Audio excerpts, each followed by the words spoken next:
nuestra salvación, y eso es maravilloso. De hecho, me encantó una frase que decía un comentarista, que él mencionaba que Efesios es una carta, es una doxología desarrollada. Una doxología es una alabanza a Dios, y Efesios es una carta llena de alabanza a Dios por su grandeza, por su poder, por su majestad.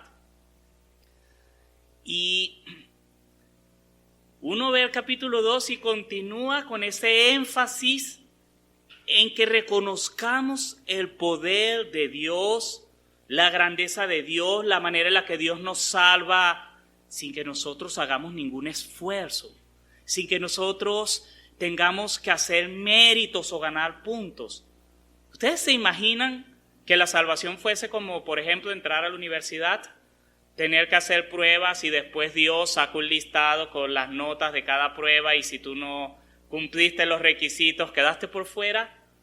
Que tuviese un comité celestial que evaluase tus obras y según esas obras dijese calificas, no calificas, como ocurren en ese trabajo, y de paso tú te enteras, no sé ustedes, pero es angustiante cuando uno está buscando trabajo y ve una oferta que le gusta y mete la hoja de vida y dice 10,000 personas se han postulado a esta, y uno como le entra como el desaliento y que hay 9,000 personas y pico ahí. Ahora imagínense que tú pasas eso y metes tu solicitud para salvación y dicen 7,000 millones de personas ya han postulado esta. Toda la humanidad, uno diría wow. Pero Efesios nos dice, pero Dios desde antes de la creación del mundo te escogió para salvación, eligió a los suyos.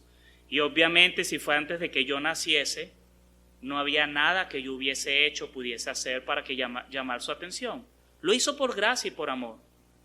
Pero les tengo que confesar algo.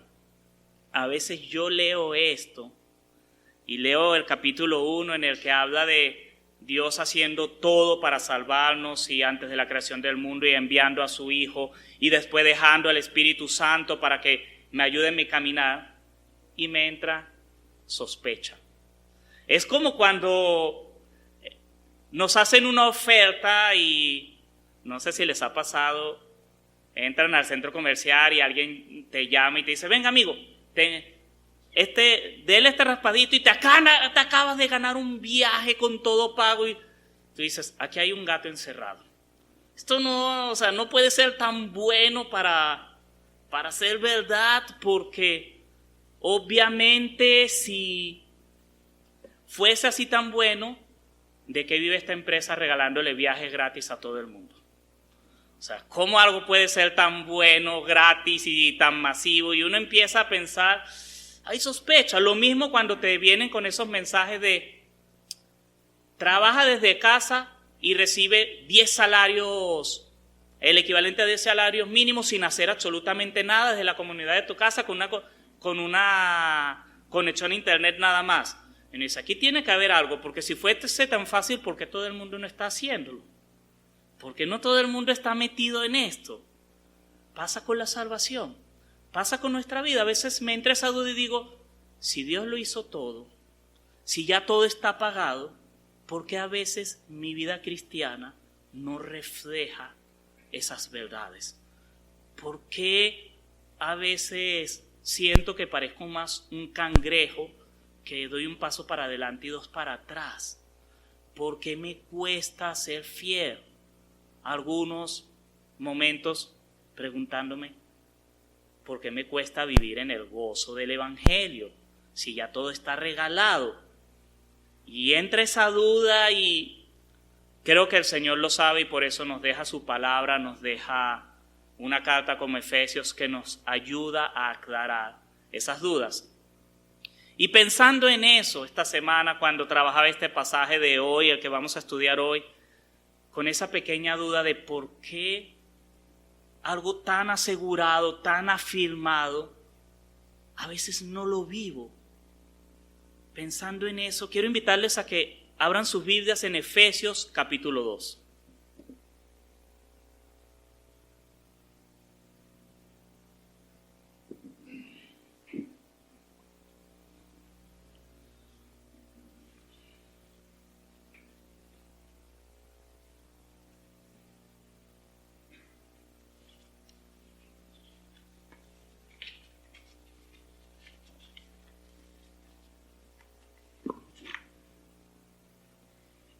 Y vamos a leer los versos del 1 al 10, aquí en Efesios, que nos recuerdan un poco esa realidad de quizás porque a veces, con una salvación tan grande, tan maravillosa, tan asegurada, damos algunos pasos hacia atrás y parece que nos cuesta y a veces tenemos que confesarlo. Nuestras vidas no reflejan que fuésemos hijos de Dios salvados y redimidos por gracia. Pablo continúa escribiendo después de que ha dicho ese pasaje tan hermoso del capítulo 1, continúa desarrollando esa idea de que eres salvo por gracia. Esto no depende de ti, es algo que Dios ya aseguró. Así que tu esfuerzo debe ser asegurar cómo vivir en la riqueza del Evangelio. Entonces él empieza diciendo, en otro tiempo ustedes estaban muertos en sus transgresiones y pecados, en los cuales andaban conforme a los poderes de este mundo. Se conducían según el que gobierna las tinieblas, según el Espíritu que ahora ejerce su poder en los que viven en la desobediencia. En ese tiempo también nosotros vivíamos como ellos, impulsados por nuestros deseos pecaminosos, siguiendo nuestra propia voluntad y nuestros propósitos. Como los demás, éramos por naturaleza objetos de la ira de Dios. Pero Dios, que es rico en misericordia por su gran amor por nosotros, nos dio vida con Cristo, aun cuando estábamos muertos en pecados.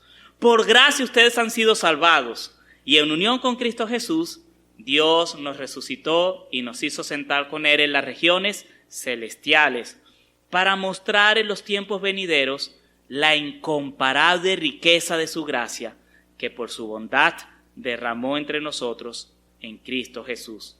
Porque por gracia ustedes han sido salvados mediante la fe. Esto no procede de ustedes, sino que es el regalo de Dios, no por obras, para que nadie se jacte. Porque somos hechura de Dios, creados en Cristo Jesús, para buenas obras, las cuales Dios dispuso de antemano, a fin de que las pongamos en práctica. Y vemos en este pasaje algunas ideas importantes que son las que quiero presentar en este tiempo. Básicamente 3 ideas que son lo que éramos antes. Este pasaje se desarrolla en tono de un contraste, lo que tú eras antes y lo que ahora eres en Cristo. Y termina un pequeño cierre, los versículos 8 y 10, diciéndonos entonces cuál debería ser nuestra respuesta, nuestra vida a la luz de esta salvación tan grande y tan maravillosa. Así que quiero que pasemos por estas 3 partes. Lo que antes éramos, lo que somos ahora y cómo deberíamos vivir una vida que refleje esa realidad que nosotros somos. Y eso es lo que quiero presentar. Así que quiero que comencemos con estos primeros versos, lo que éramos antes. Y esos son los versos del 1 al 3, cuando Pablo les está recordando a la iglesia y Pablo transmite esa dosis de realismo que tiene el Evangelio, que acaba de hacer una exaltación gloriosa del poder de Dios y acaba de orar por los creyentes y empieza, pero en otro tiempo ustedes, como, pero no se les suba mucho a la cabeza este asunto de que son salvos y ahora son santos y son herederos. Necesitan recordar algo primero. Necesitan recordar lo que ustedes eran antes. Y empieza haciendo ese recordatorio. Y yo creo que eso es sano para nosotros. La mejor vacuna contra el legalismo, contra la arrogancia, es siempre recordar de dónde venimos. Eso aplica para todas las áreas de nuestra vida. Aplica para la fe especialmente. Somos santos, pero no nos inflemos porque somos santos. Recordemos que nosotros vivimos en el pecado. Recordemos que nosotros éramos dignos del infierno y fuimos salvados por gracia.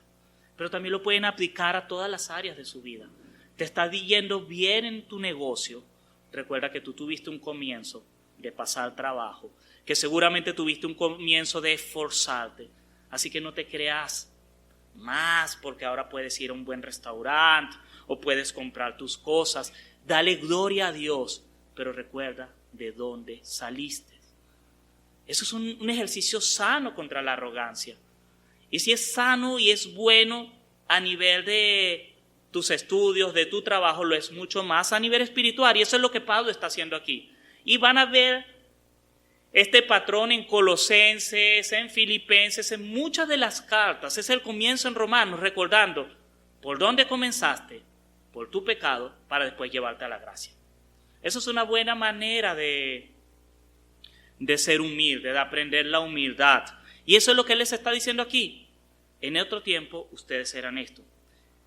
Y básicamente, uno lee los calificativos, dice que estábamos muertos, que nos conducíamos según nuestros guiados por el pecado, andábamos según el que gobierna este mundo, que se refiere a todo lo que es Satanás y lo que se opone a Dios. Y dice que estábamos muertos en nuestros delitos y pecados. En otras palabras, nuestra vida era una vida de vergüenza. Vivíamos en vergüenza, la vergüenza del pecado, la vergüenza de hacer lo que ofende a Dios. Vivíamos de una manera vergonzosa. Lo triste del caso es que llegamos a ese punto muchas veces buscando cosas genuinas. ¿Cuánta gente no se mete en relaciones abusivas, en relaciones tóxicas, buscando cosas como el amor, buscando cosas como la afirmación, buscando cosas como el reconocimiento, el no estar solo, el tener una familia, y quedan atrapados en relaciones pecaminosas? ¿Cuánta gente no se vuelve esclavo, un esclavo del trabajo, y descuida a su familia, descuida a sus amistades por motivaciones genuinas? Yo no quiero que mis hijos vivan lo que yo viví.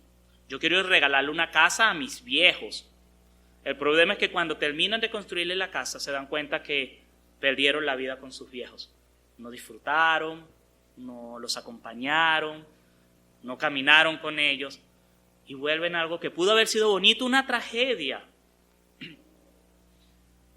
Seguramente si le preguntamos a muchos padres de niños malcriados por qué malcrían a sus hijos y por qué sus hijos es un monstruo, no te van a decir, es que yo quiero que mi hijo sea chocante y le haga infeliz la vida a todo el mundo. Seguramente hay buenas intenciones. Yo quiero que mis hijos tengan lo que yo no tuve, yo quiero que mi hijo sea feliz, solo que el pecado se vuelve una trampa. Y eso es triste. Eso es una vida vergonzosa, esa es la vida de la que Dios nos sacó. Y aquí también quiero decir otra cosa importante de estos 3 versos, y es que da a entender que nosotros no somos simples víctimas del pecado. No es que somos personas buenas y inocentes y indefensas y vino Satanás y nos arrastró a la oscuridad. Nosotros caminamos voluntariamente ahí. Yo podría decir que nosotros, desde el punto de vista espiritual, padecemos de síndrome de Estocolmo. ¿Han oído del síndrome de Estocolmo? Básicamente es cuando la víctima se pone del lado del victimario. La historia es que en Estocolmo, en los años 60, si no me equivoco, durante un atraco a un banco, un par de ladrones retuvieron a 5 personas, a unos empleados, por un tiempo prolongado, muchas horas, y al final las víctimas les dio rabia cuando la policía capturó a los ladrones. Y dijeron en la prensa, yo le tenía miedo a la policía. Yo podría viajar, y mencionaban al secuestrador, yo podría viajar con él en todo el mundo. Él me inspiraba confianza. Y se ha repetido a lo largo de otras veces y es una especie de reacción postraumática cuando el agresor, a pesar de que es un agresor, se comporta aparentemente bien. Sí, me tiene encadenado, pero me da comida, entonces él no es tan malo. Sí, me tiene encadenado, pero me deja ver televisión y podría matarme, pero no me mató, así que es bueno. En cierto modo, con el pecado, nosotros tenemos el síndrome de Estocolmo. Sabemos que el pecado nos hace daño, que nos aleja de Dios, pero lo disfrutamos. Y yo sé que esa relación es destructiva, pero la mantengo. Y yo sé que esa actitud hacia la vida, hacia el trabajo y hacia otros no glorifica a Dios, pero me da prestigio. Como de eso, entonces me mantengo ahí. Y Pablo quiere recordarnos eso.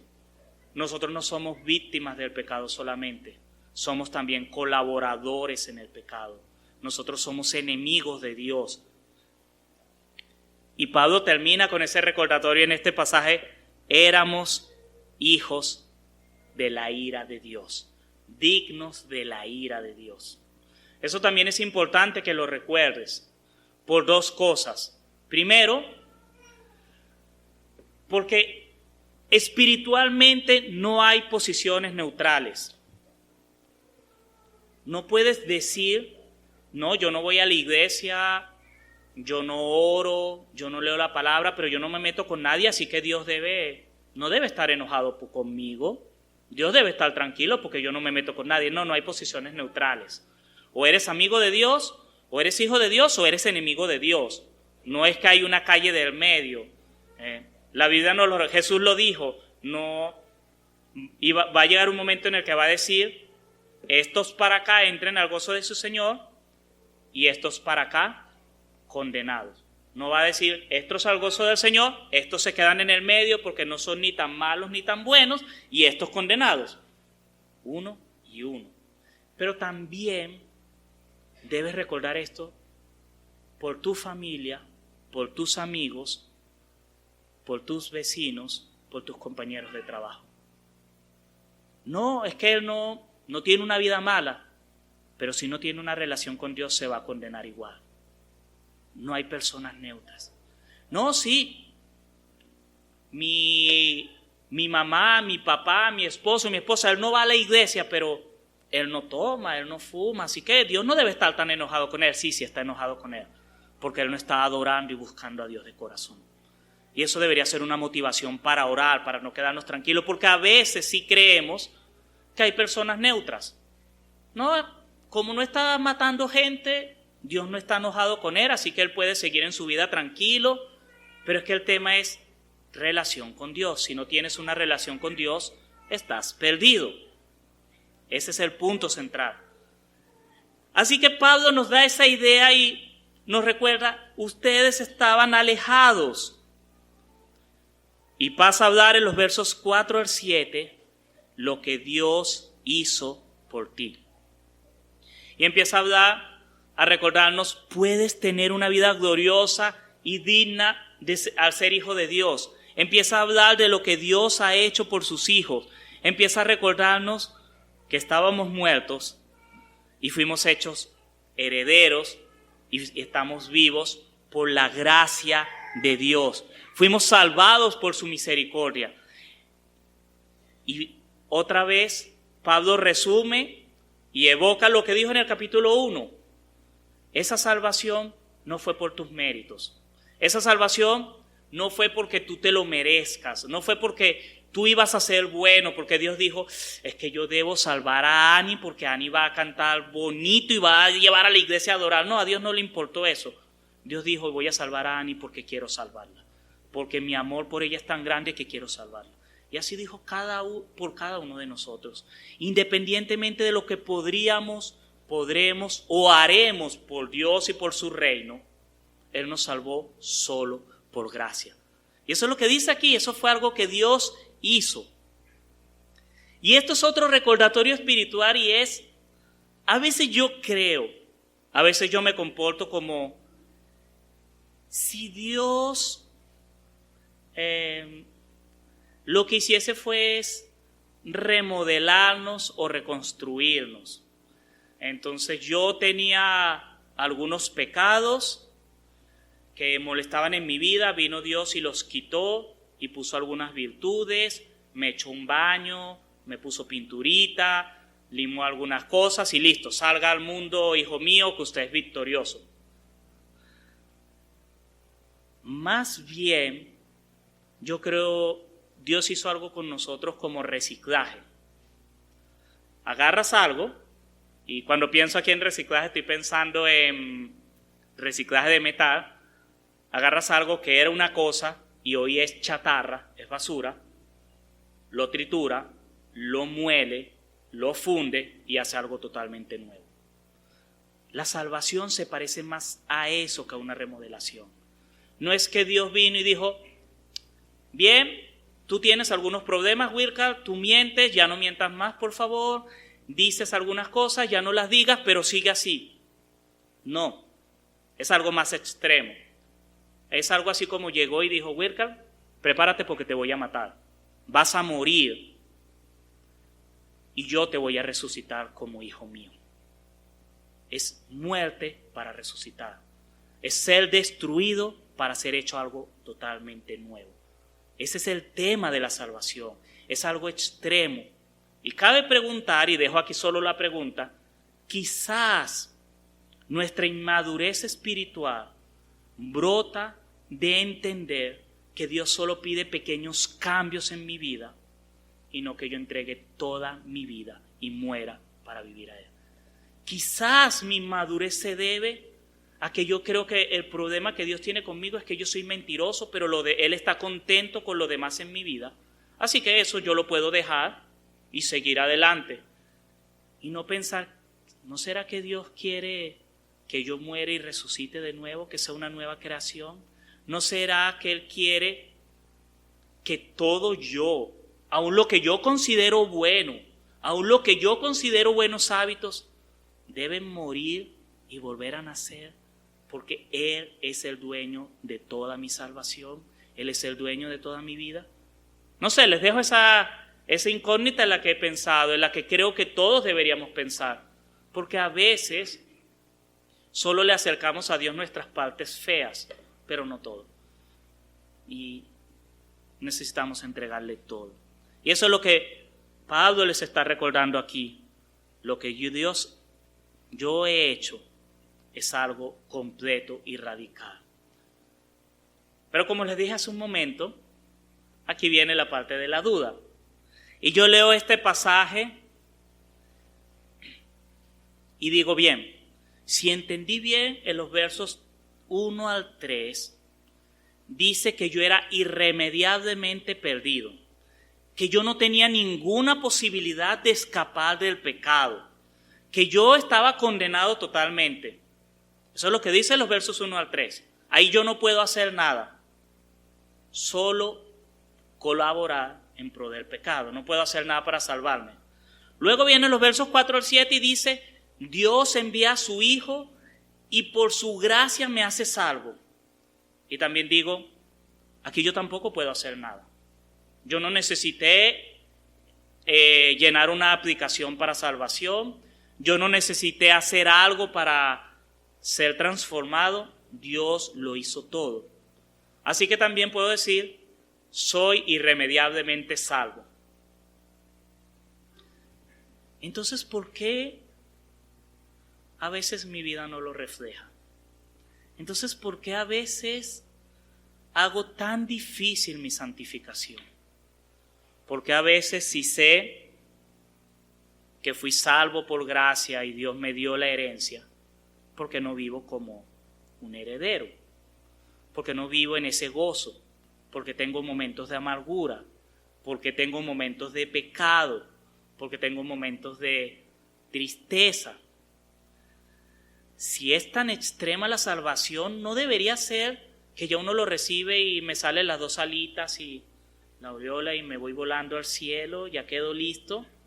Y no sé ustedes, pero en mi caso no suele pasar así.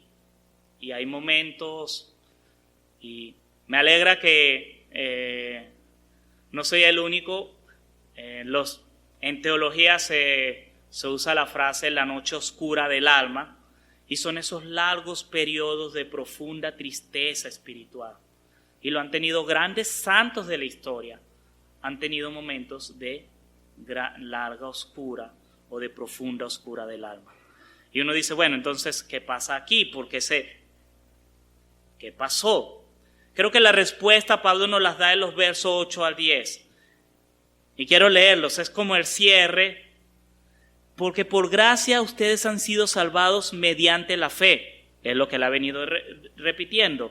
Esto no procede de ustedes, sino que es el regalo de Dios.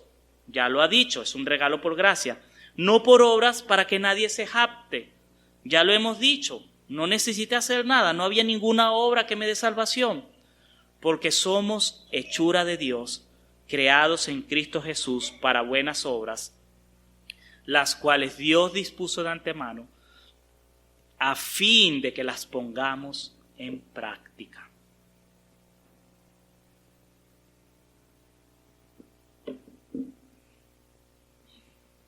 Y pensaba que ahí está lo único en lo que nosotros sí tenemos una participación activa, en esas buenas obras, en hacer lo que Dios nos ha mandado hacer. Yo no hice nada para ser salvo, pero Dios sí me deja un camino que yo debo seguir como hijo de Dios. Y aquí menciona buenas obras, las cuales Dios dispuso de antemano a fin de que nos pongamos en práctica. Recuerdo hace mucho tiempo, y esto me recordó mis tiempos de universitario, cuando hacíamos laboratorios y tú haces un experimento químico, siempre hay unas variables que tú tienes que mantener fijas, una temperatura, una cantidad de material, y hay otras que puedes modificar, la concentración, tipo de reactivo, y dependiendo de cómo modifiques esas que son variables, obtienes diferentes resultados. Y pensaba en esto de igual manera. Bueno, mi condenación era algo seguro y yo no podía hacer nada para evitarlo. Mi salvación es algo seguro. Yo no puedo hacer nada para ganarla, pero tampoco puedo hacer ya nada para perderla. Dios no va a renunciar a lo que nos ha dado, porque la obra de Dios es perfecta y Dios no revoca sus promesas. Entonces, esas son cosas fijas. ¿Cuál es la única variable aquí? Estas obras a las que Dios me mandó a caminar. La calidad de esas obras es lo que termina influyendo en la calidad de mi vida espiritual. Porque no es que hay un día en el que tengo solo 20% de cobertura espiritual del amor de Dios, entonces ese día es el que me siento triste. Y hay días en los que, como si el amor de Dios fuese la señal de un teléfono, hoy estoy con 80% de red, aquí no hay señal, entonces no entran las llamadas. No puedo pensar eso, yo tengo que asumir siempre que la gracia, el amor de Dios, su bondad son al 100% en mi vida. Entonces, porque esos momentos difíciles creo que tienen que ver con las obras. Así que quisiera tomarme estos últimos minutos para que pensemos a qué nos referimos con obras. Y les voy a ir más bien contando qué fue lo que yo me puse a pensar. Y escribí buenas obras en grande y me puse a pensar, bueno, ¿de qué trata todo esto? ¿De verdad las buenas obras sí influyen en la manera en la que yo vivo mi fe? ¿A qué se refiere? ¿Cómo estas pueden impactar mi vida espiritual? Y este pasaje me da a entender, primero, que no son iniciativa mía, no son mis creaciones. Dios las preparó de antemano a fin de que las pongamos en práctica. Así que algo me decía, en esto de pensar en buenas obras no debo ser tan creativo. Debo buscar lo que la Biblia dice que son esas buenas obras. Y me di cuenta que a veces el error es que yo me invento buenas obras y queremos justificarlas para Dios. Entonces hay gente que dice, lo he oído muchas veces, yo no diezmo, pero yo ayudo a todo el que pueda. Y uno va a la Biblia y dice, tú diezmas y la iglesia bendice. Si tú quieres hacer buenas obras y ayudar al que pueda, no lo hagas con el dinero de tu diezmo, hazlo con tu dinero. Hay gente, una vez una persona me dijo, para mí es un acto de adoración igual que ir al domingo, y por eso no fui este domingo, ir a sembrar un árbol porque es la creación de Dios y con eso. Yo le dije, bien, ¿qué dice la Biblia? La Biblia dice, congréguense, adoren a Dios juntos. Si quieres ir a sembrar árboles y alabar a Dios, no lo hagas en el momento de la celebración dominical y no digas que es lo mismo. Y así me doy cuenta que muchas veces nosotros inventamos reglas basadas en nuestra propia justicia y decimos, estas son mis buenas obras, Dios. Yo no oro, no leo la Biblia, no tengo comunión con otros hermanos, no hago lo que tú me mandas, pero esta es mi lista de mis propias buenas obras, así que por favor, bendíceme. No es correcto. Las buenas obras Dios las preparó de antemano para que las pongamos en práctica. Así que lo primero que me di cuenta es eso. Son cosas que debo buscar en la comunión con Dios, en la iglesia y en la Biblia. No las debo inventar, aunque me gusten. Y si me gustan, puedes hacerlas. Si te gusta plantar árboles, si te gusta dar de tu dinero y comprarle cosas a la gente y hacerlo anónimamente por verlo, hazlo. Pero no lo hagas yendo o dejando de hacer las cosas que sí Dios te mandó a hacer. Hay gente que dice, no, yo no me congrego, pero yo me reúno con mi familia. Las dos cosas están bien, pero una no sustituye a la otra. Tu familia es la iglesia y la Biblia nos manda, nos invita a congregarnos y crecer juntos en la fe. Otra cosa que vi aquí era que a veces yo creo que las obras son pequeñas acciones que yo debo hacer todos los días, y la verdad es que las buenas obras son toda tu vida, es todo tu ser. Voy a ampliar la idea para mostrar cuál es la diferencia. A veces yo creo que buenas obras es que yo debo diezmar, debo leer la Biblia, debo orar y debo ir a la iglesia y debo sonreír a la gente, pero eso es todo. Simplemente acciones que debo incorporar en mi vida. Pero si yo veo el pasaje, él dice, fuimos creados, somos hechura de Dios, creados para buenas obras. Está hablando de algo más profundo que solamente adquirir conductas nuevas. Está hablando de transformar toda tu vida.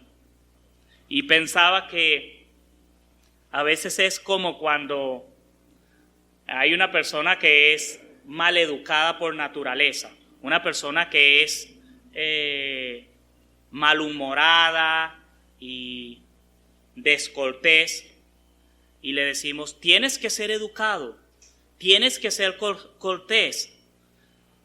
Y la persona aprende a decir buenos días, buenas tardes, gracias, pero lo dice así. Buenos días, gracias. Pero que tienes que ser educado. Yo lo estoy diciendo buenos días, ¿qué más quieres? A veces creemos es así, mantenemos el mismo carácter y hacemos algunas cositas que representan lo bueno. Entonces sí, la iglesia tengo que ir a la iglesia porque eso es una buena obra, y voy durmiéndome, saco el teléfono y pero fui a la iglesia, estoy haciendo buenas obras. Las buenas obras apuntan más que hagas una lista, a que cambies tu corazón por el evangelio y toda tu vida sea transformada y toda tu vida viva en pro de Dios. Es hermoso porque la frase que se usa aquí, porque somos hechura de Dios, creados en Cristo Jesús para buenas obras, implica una palabra que en griego es poema, y esa es mi editorial favorita, y poema suena a poema, y de hecho las palabras se derivan de ahí, nuestra palabra poema se deriva, y se refiere a algo hermoso, precioso, único, creado. Dios hizo de nuestras vidas como un poema, una obra de arte para vivirla. Y eso va más allá de simplemente ponernos una capita de pintura, de ponernos un lacito, es transformarnos totalmente. Cuando pensamos en que estamos llamados a hacer buenas obras, no es pensar en una lista de cosas que debo empezar a hacer, es pensar en una vida que quiero tener, una vida a la que quiero ser transformada. Y ahí es donde empiezo a decir, wow, Por eso necesito recordar el Evangelio, por eso necesito saber de dónde salí y por eso necesito saber lo que Dios hizo por mí. Es una transformación radical. Así que quiero que terminemos orando, pensando en cuál es esa clase de vida que Dios quiere para ti. No pensar y pidiéndole a Dios, Señor, yo no quiero una lista de cosas que hacer. Yo quiero una vida en ti para vivirla. Hay una gran diferencia en eso. Yo siento que muchas veces yo he vivido como ese tipo malhumorado que aprendió a decir gracias, buenas tardes, pero sigue teniendo un corazón cerrado, dice gracias, pero su lenguaje corporal dice ahí no hay agradecimiento. Y nos vemos así como creyentes, cuando simplemente decimos que esas buenas obras es que yo debo dar de mi plata, yo debo leer un capítulo de la Biblia diario, y no entendemos es que mi corazón, toda mi vida debe, como una orquesta, dirigirse hacia la adoración a Dios. Quiero invitarte a que ores pensando en eso y aún reconociendo y siendo sincero en decirle a Dios, Señor, a mí me cuesta hacer estas cosas. Y quizás si te cuesta hacer alguna de esas cosas es porque es una evidencia de que necesitas, más que conductas, un corazón nuevo, una vida nueva, ser transformado por el Evangelio. Así que terminemos orando, pidiéndole a Dios que las buenas obras para nosotras no signifiquen acciones puntuales, sino una vida de obediencia a Él. Padre eterno, Señor, yo quiero darte gracias, Señor, porque antes de la fundación del mundo, Señor, tú pensaste la vida para cada uno de nosotros, Señor. Tú pensaste cómo nuestros dones, nuestros talentos, nuestras habilidades, nuestros corazones iban a responder a ti, Señor. Y tú nos creaste para esas cosas, Señor. Y por eso comienzo pidiéndote perdón, Señor, si no hemos vivido esas buenas obras, Señor. O aún si las hemos querido maquillar con conductas, Señor. Y simplemente hacemos una que otra cosa, Señor.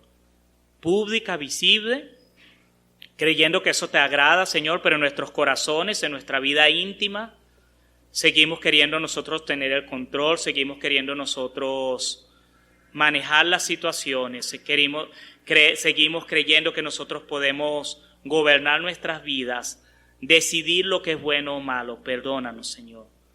Ayúdanos, Señor, a entender que cuando tu palabra nos habla de buenas obras, no es un listado de los debo, sino es una vida la que tú quieres que nosotros vivamos. Una vida que comienza con la muerte nuestra, con nuestra muerte a ti, Señor. Nuestra muerte al pecado para ser resucitados por ti, Señor. Y así poder vivir a plenitud, Señor.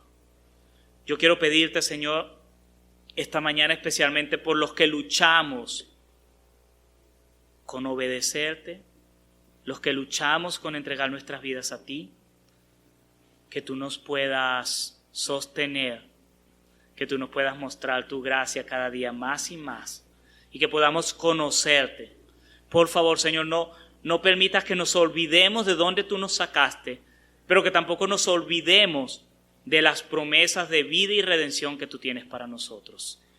Te lo pido, Dios, en tu nombre santo. Bendícenos. Haznos celebrar que somos hechura tuya, Señor, creados en buenas obras, las cuales tú preparaste de antemano. Te alabo, Dios, en tu nombre santo. Gracias, Señor. Amén, Señor.